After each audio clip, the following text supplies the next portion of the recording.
What's it like to be a hacker? There are a lot of stuff happening behind the scenes. You can hire an entire fucking army on the darknet. Don't go in the dark web if you don't know what you're doing. This channel does not promote or encourage any illegal activities. All contents provided by this channel is meant for educational purpose only. Hi everyone, this is Konstantin Ivanov. Thank you for being here and for watching this video. It's actually one of the first videos of Bullhack Academy, the place where you're going to be studying and watching videos about ethical hacking, which is actually the topic of our today's video. So, how to become an ethical hacker in 2023? This is a question that I get a lot from people constantly. And this is the reason why I have decided to start with just that, the basic steps, what I need to do to start from somewhere. Let's begin with the most simple question. What's it like to be a hacker? For me personally, being a hacker is a way out of the system, of the matrix. Perhaps you have watched Mr. Robot. It's a TV show which I very much enjoyed watching, at least the first season. I thought it was amazing. I really liked the realistic examples of actual hacking. Of course, they did it maliciously, and we are ethical hackers, and the difference is something that we're going to be talking further down the road in this video. But I just wanted to focus on Mr. Robot because it showed me that in 21st century we as people are somehow being conquered little by little, piece by piece, by modern technology. Modern technology is a way of control just as much as other stuff in our life. Hacking provides a way out, at least for me personally, because it allows me to better understand the technology, how it works, and why it works that way. Why? Because essentially hacking is a way to manipulate technology, to change the purpose of technology. For example, you have a hardware that's supposed to turn on the TV. Of course, you can, for example, do something with that hardware and the software within it to change the purpose of that system. That is hacking.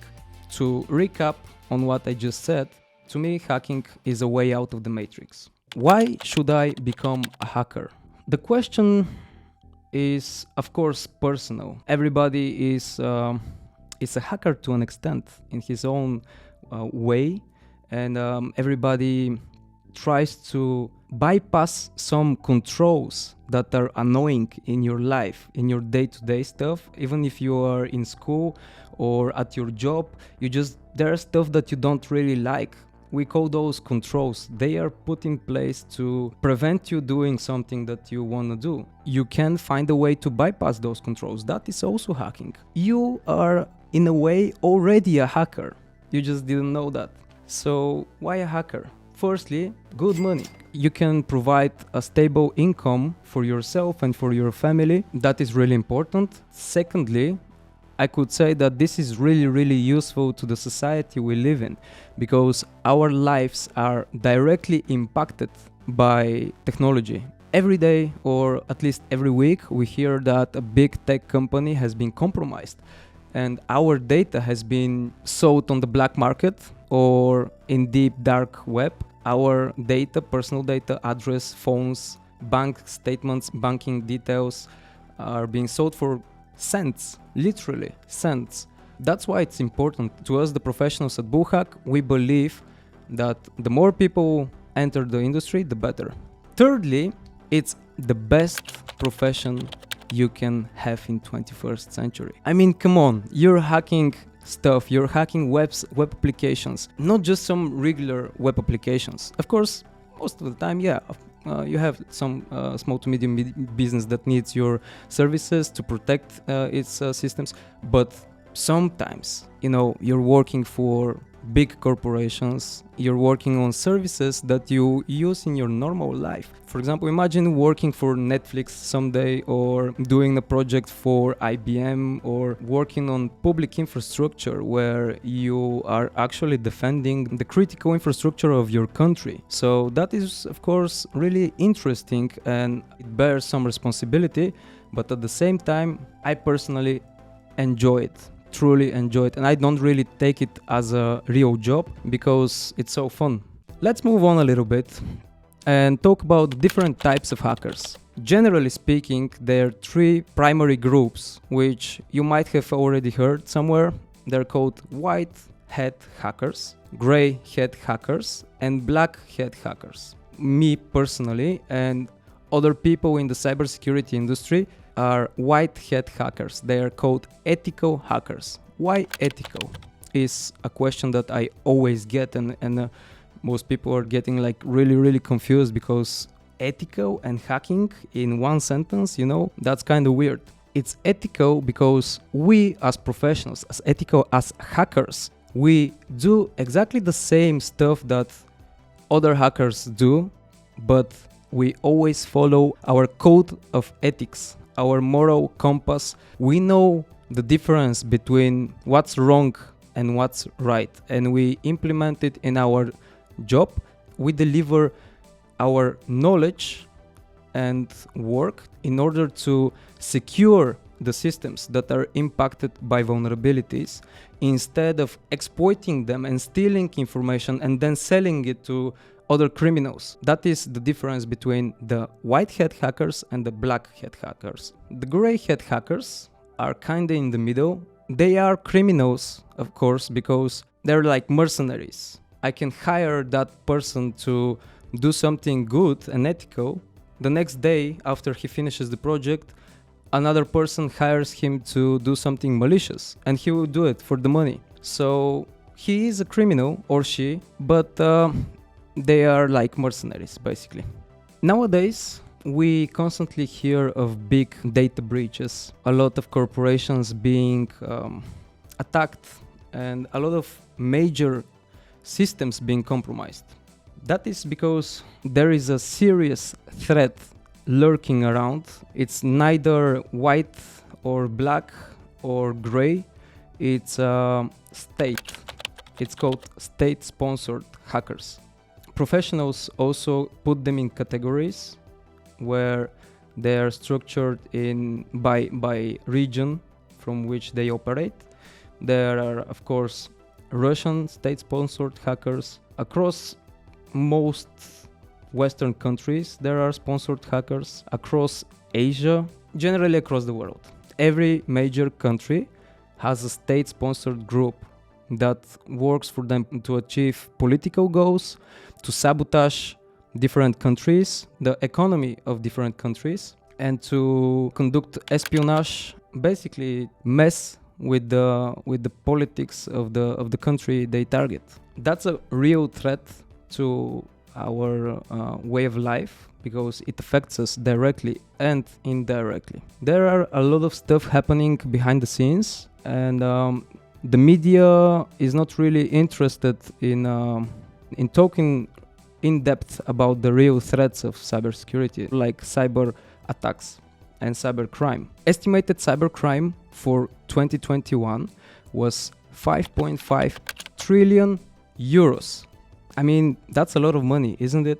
It drives prices up, and it directly affects our capability to provide for our families. You listen or read across forums and different places, people mentioning about teams, red teams, blue teams, purple teams. You can already guess that red is kind of aggressive, right? So there are types of cybersecurity that are more passive and they're more defensive, where people are actually integrating systems and configuring security controls in different environments to protect the network, the systems, the software against hackers who are trying to break in and steal the data. So the people who are configuring that, who are integrating that, are part of the blue team. Not only that, but then again, those systems need human touch. They need human attention, because they are not that standalone. They are not like some crazy artificial intelligence that knows the answer to everything.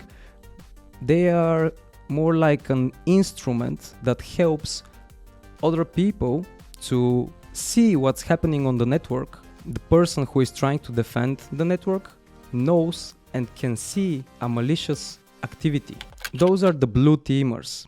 The ethical hacking and threat intelligence specialists and other people in the red team industry are more offensive and more proactive. They have more proactive approach. They are doing offensive attacks, and the purpose is to simulate what an attacker could achieve if he targets your systems.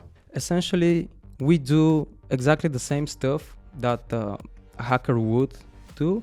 It's just that we always adhere to code of ethics. We're always thinking about, is this what I'm going to do ethical or not? That's a little bit difficult sometimes, because you need to consciously be aware of what is okay to do and what is not, but most of the time that comes with experience. The purple teamers are a little bit from both teams. Like, they should be prepared to do a little bit of blue teaming type of work and a little bit of offensive security type of work, because they are the people who should analyze forensically when a breach occurred, how it happened, why it happened that way. They should provide the client with visibility about what is the impact, and generally really interesting stuff.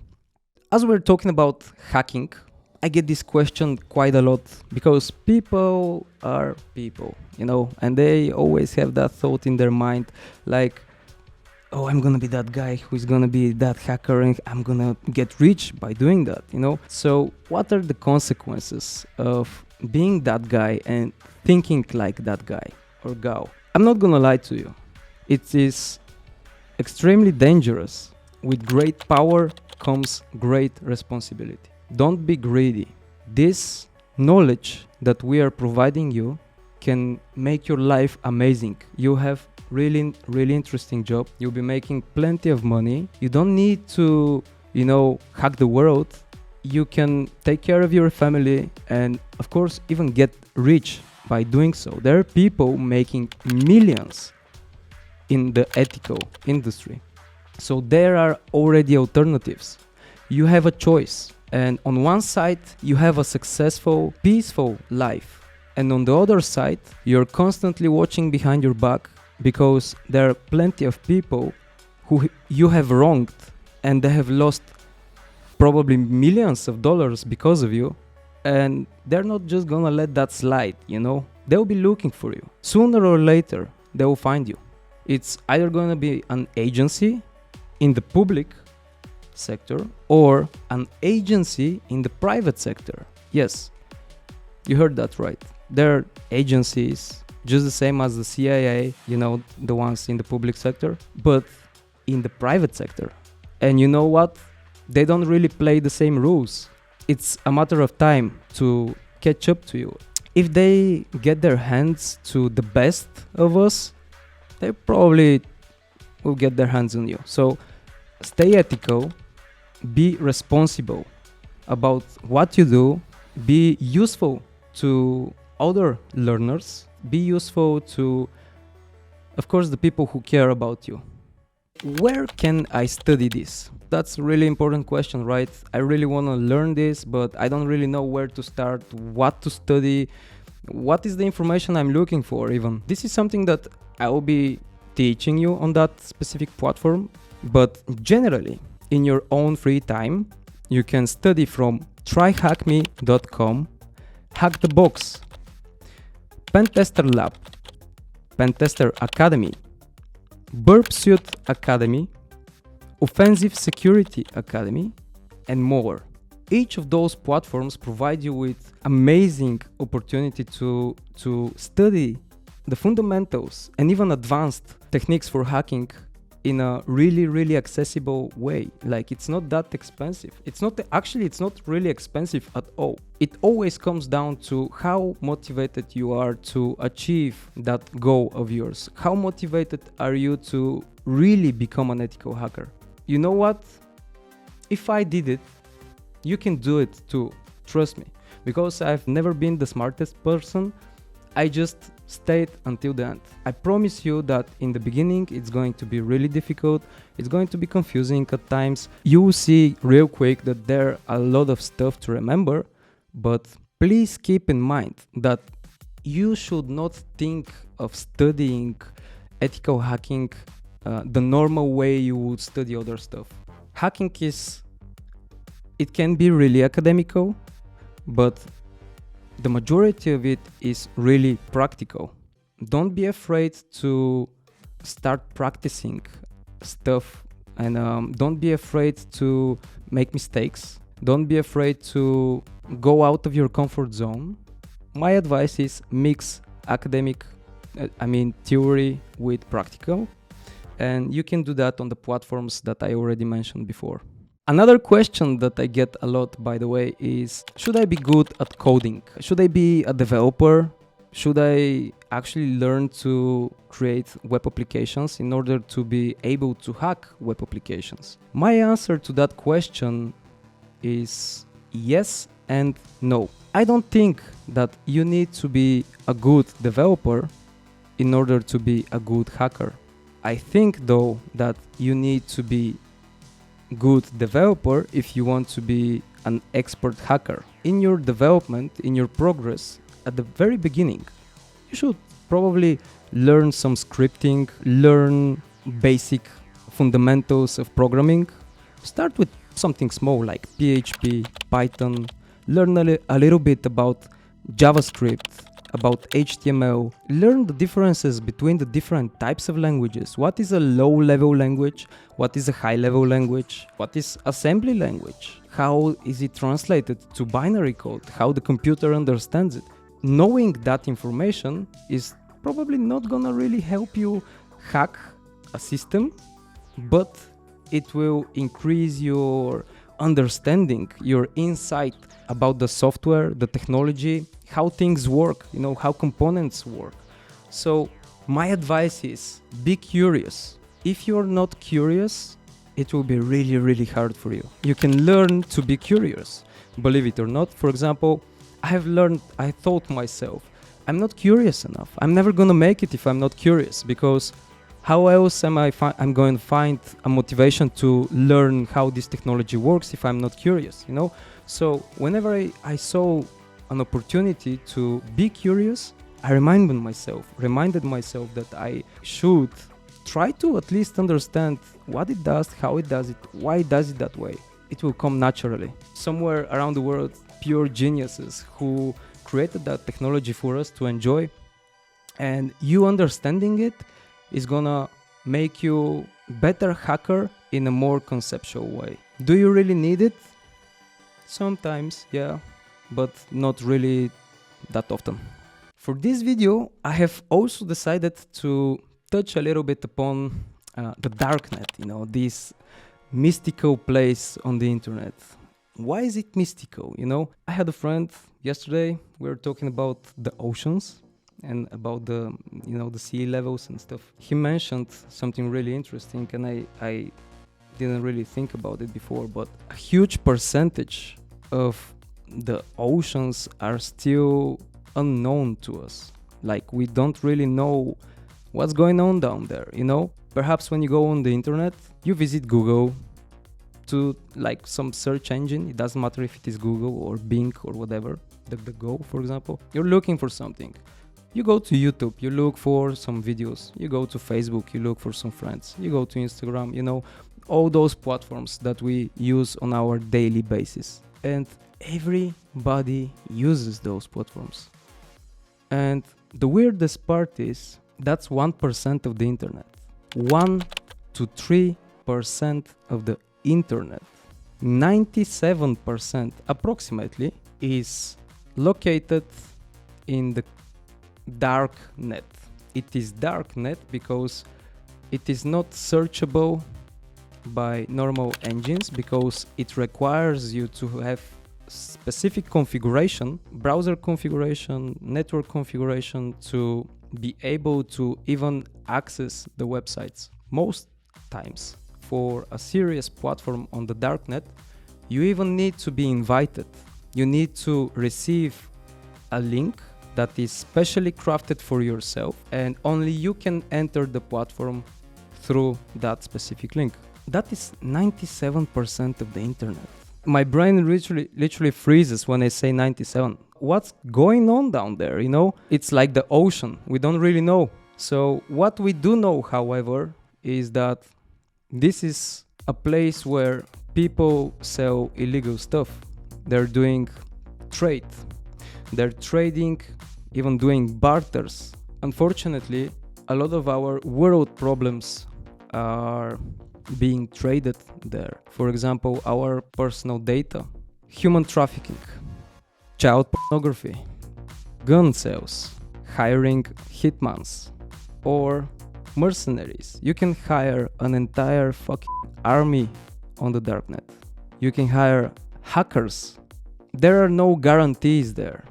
And it's a really, really dangerous place. You know, even though you are protected by some VPN, this could be reversed back to you. There are techniques for reversing and for de-anonymizing the identity of users. Don't go in the dark web if you don't know what you're doing. You can install malware, or you can be stupid at times and order something really, really illegal that could put you in trouble, and it could compromise your future. Be careful if you decide to go in such a place. I would strongly advise you against doing that.